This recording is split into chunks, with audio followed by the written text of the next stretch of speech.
بیوی سب سے اچھا دوست، بیوی کے لیے شوہر سے اور شوہر کے لیے بیوی سے اچھا کوئی دوست نہیں۔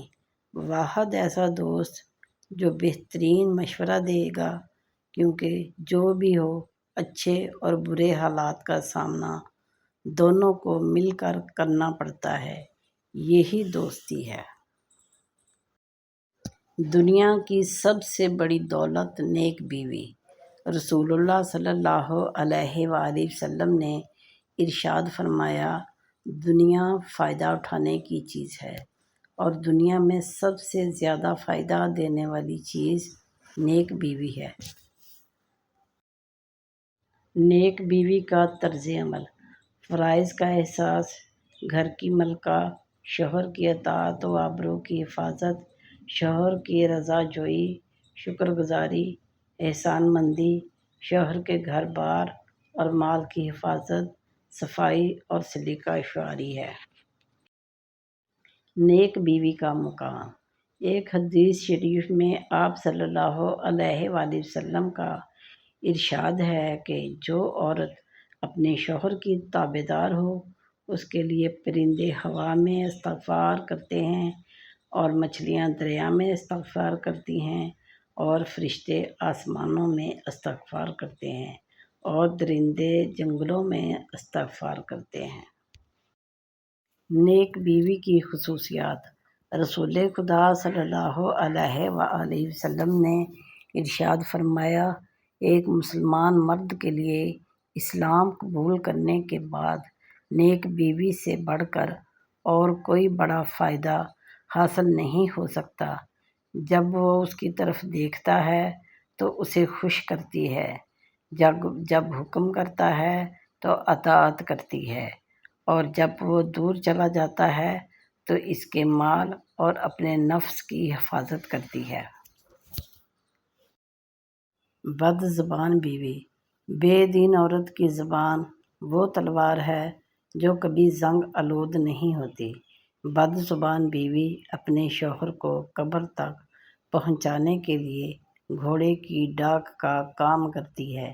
جس کی بیوی بد زبان ہو، اس کو ساری زندگی سکون نہیں مل سکتا۔ گھر رابطے سے چلتا ہے، ضابطے سے نہیں۔ ضابطہ تو یہ ہے کہ بیوی پر شوہر کے ماں باپ کی خدمت ضروری نہیں، رابطہ یہ ہے کہ ان کو بھی اپنا ہی ماں باپ سمجھا جائے۔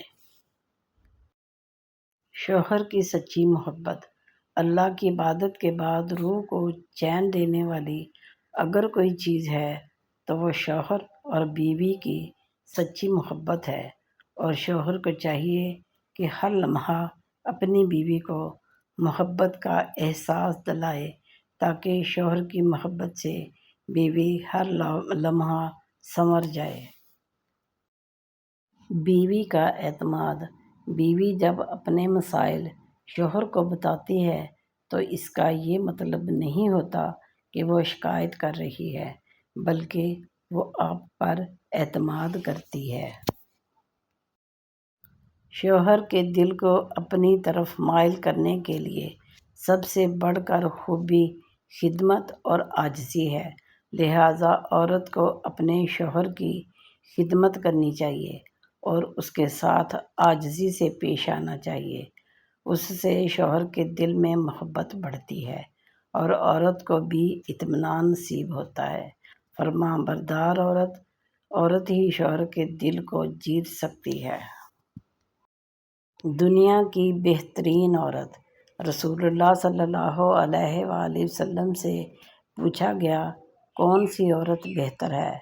آپ صلی اللہ علیہ وآلہ وسلم نے ارشاد فرمایا، وہ عورت سب سے بہتر ہے کہ جب شوہر اس کی طرف دیکھے تو وہ شوہر کو خوش کر دے، جب شوہر کسی کام کا حکم دے تو بجا آوری کرے اور شوہر کی مرضی کے خلاف اپنی جان و مال میں تصرف نہ کرے۔ اگر بیوی پھول ہے تو شوہر خوشبو ہے، دونوں ایک دوسرے کے بغیر ادھورے ہیں کہ دونوں کے دل ملنے سے گھر کا آنگن مہکتا ہے اور بچوں کے آ جانے سے فیملی ایک گلدستے کی طرح بن جاتی ہے۔ اللہ ہر فیملی کو پرسکون ماحول دے، سب کے گھروں میں برکات ہوں، آمین۔ میاں بیوی آپس میں محبت سے رہیں گے تو اللہ رب العزت ان کے اس رشتے میں خیر و برکت پیدا فرمائیں گے، ان کی اولاد کی اچھی تربیت ہوگی۔ جہاں میاں بیوی لڑتے ہیں وہاں بچے نظر انداز ہوتے ہیں، گھر میں بھی بے سکونی کی کیفیت رہتی ہے۔ اللہ پاک سب کے گھروں میں سکون پیدا فرمائے، آمین۔ بیوی پر خرچ سے شوہر کی مغفرت۔ رسول اللہ صلی اللہ علیہ وآلہ وسلم نے ارشاد فرمایا کہ جو شخص اپنی بیوی پر خرچ میں فراخی کرتا ہے، قیامت کے روز اس کو اللہ تعالیٰ غنی کر دے گا اور حضرت ابراہیم کے ساتھ جنت میں داخل فرمائے گا۔ بیوی پر ساس کی خدمت فرض نہیں۔ بعض آدمی اس کو بڑی سعادت مندی سمجھتے ہیں کہ بیوی کو اپنی ماں کا محکوم و مغلوب بنا کر رکھیں، اس کی وجہ سے بیویوں پر بڑے بڑے ظلم ہوتے ہیں۔ سوچ سمجھ لینا چاہیے کہ بیوی پر فرض نہیں کہ ساس کی خدمت کرے۔ تم سعادت مند ہو تو خود اپنی ماں کی خدمت کیا کرو، اور اگر خود نہیں کر سکتے تو خدمت کے لیے نوکر لاؤ۔ بیوی کا ازدواجی حق۔ ایک عورت امیر المومنین عمر بن خطاب رضی اللہ تعالیٰ عنہ کے پاس آئی اور کہا کہ میں نے اپنے شوہر سے زیادہ اچھا کوئی مرد نہیں دیکھا، رات بھر نماز پڑھتا ہے اور دن بھر نفلی روزہ رکھتا ہے۔ چنانچہ عمر رضی اللہ تعالیٰ عنہ نے اس کی تعریف کی اور دعائیں دی۔ عورت شرما کر واپس جانے لگی تو عمر رضی اللہ تعالیٰ عنہ کے سامنے بیٹھے کعب بصرہ کے قاضی نے کہا، دراصل اس عورت نے آپ تک اپنے خاوند کی شکایت پہنچائی ہے کہ آپ اس کے شوہر سے اس کا حق دلائیں۔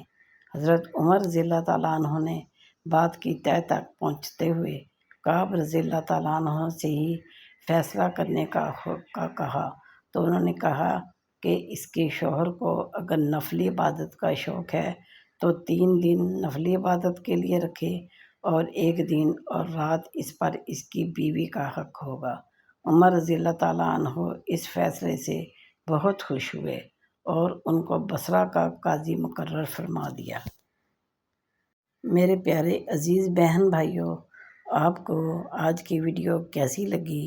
اچھی لگی ہو تو ویڈیو کو لائک کیجیے، دوستوں کے ساتھ شیئر کیجیے اور میرے چینل کو سبسکرائب کیجیے اور ایک کامنٹ بھی کیجیے کہ آپ کو ویڈیو اچھی لگی۔